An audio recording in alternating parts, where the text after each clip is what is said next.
Hello there, welcome back sa Pinoy Free Coder Channel. Sa lesson natin ngayon, isang quick tutorial para lang ma-implement natin yung ating search capability dito sa ating Lara Store. No? Doon sa ating previous lessons kasi, hindi pala natin siya na-implement. No? Although na-implement natin yung toggle search, pero hindi siya nagana. No? So kahit na lagyan natin to ng value, walang mangyayari. Okay. So, kaya ko siya ginawang quick lesson kasi tapos na yung aking lesson about dun sa Laravel 12 e-commerce tutorial. No? At napansin ko, hindi nga natin na-implement yung search, no, naiwan siya. So, isisingit ko siya dito pero as a quick lesson na lang, no.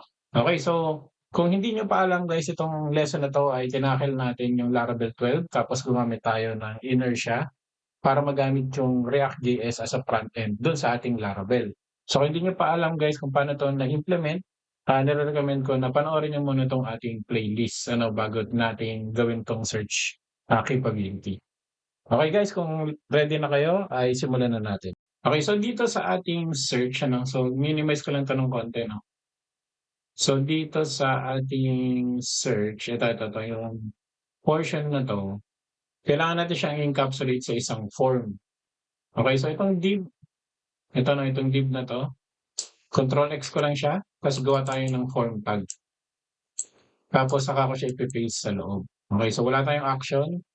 Ang gagawin natin ay on submit, dito tayo magko-call ng isang function o isang search function. Okay, so gawin na natin yung mga function na yan. So dito na sa taas ng ating, siguro sa baba ng ating ano, no, helper o search toggle, gawa tayo dito ng panibagong constant function na ang pangalan ay handle search submit. Okay, so yan ay isang arrow function.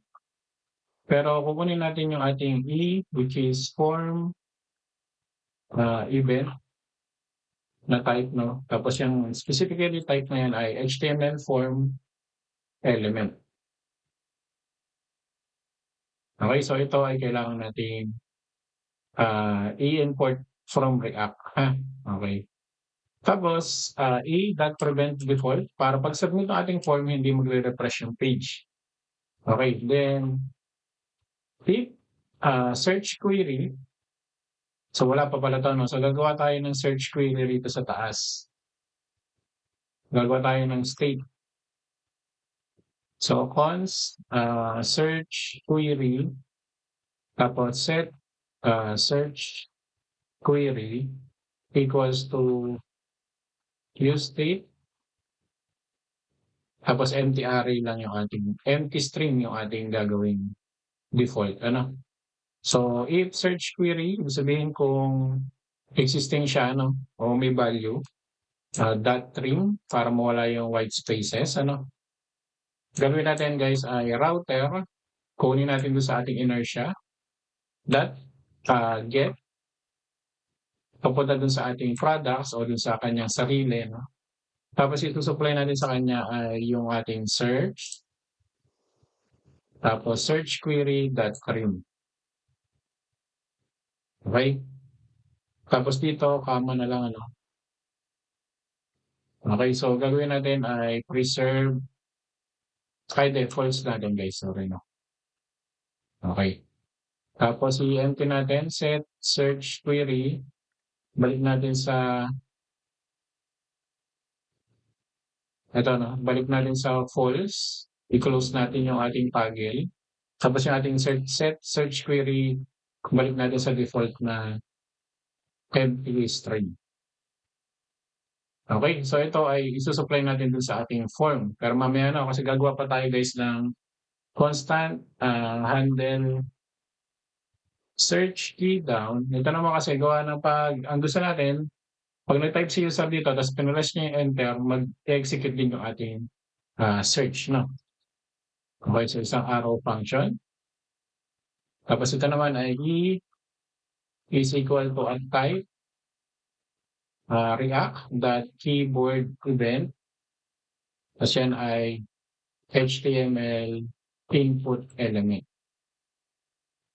Okay, so if key that key is equal to enter, ibig sabihin nag-enter si user, doon natin i-execute yung search 'no. So, prevent default muna natin kasi magre-refresh yung page 'pag hindi natin ginawa 'yan. Tapos similar din ano, so ito if ayan, supply lang natin sa loob. Okey.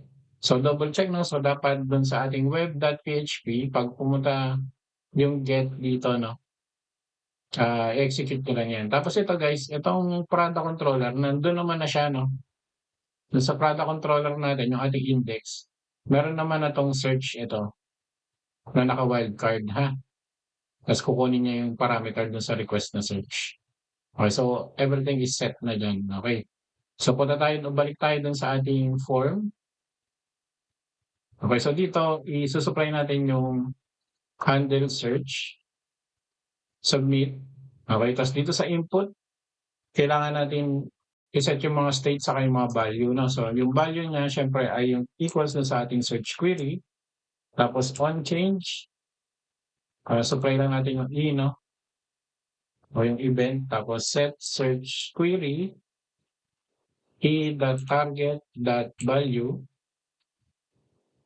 Okay, tapos yung ating on key down, rin sa 'pag mag-e-enter ha. On key down naman handle search key down. Okay. So siguro pagkalabas o pag-prompt nung 'yan, pag-prompt nung ating input, lagyan natin siya ng autofocus. Okay, so try na natin guys 'no.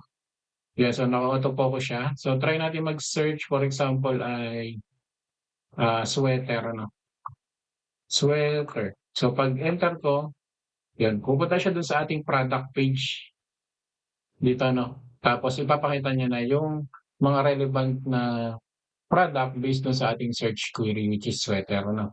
So yan kasi yung nandun sa ating product controller 'no, naka-wildcard tayo. Ito 'no, naka-wildcard tayo rito, naka-light. Okey. Okay, so yun na yun guys 'no, yun na yung ating quick lesson. In-implement lang natin yung search capability dito sa Lara Store. Puwede niyo ng i-resume yung inyong panonood sa ating checklist o dun sa ating playlist. Okay, so kung nagustuhan niyo itong lesson na 'to at hindi pa kayo subscriber, please consider subscribing. I-hit niyo yung bell button para updated kayo sa susunod na lesson dito sa Pinoy Free Coder Channel. Again guys, maraming salamat sa panonood at kita-kita tayo sa susunod na lesson.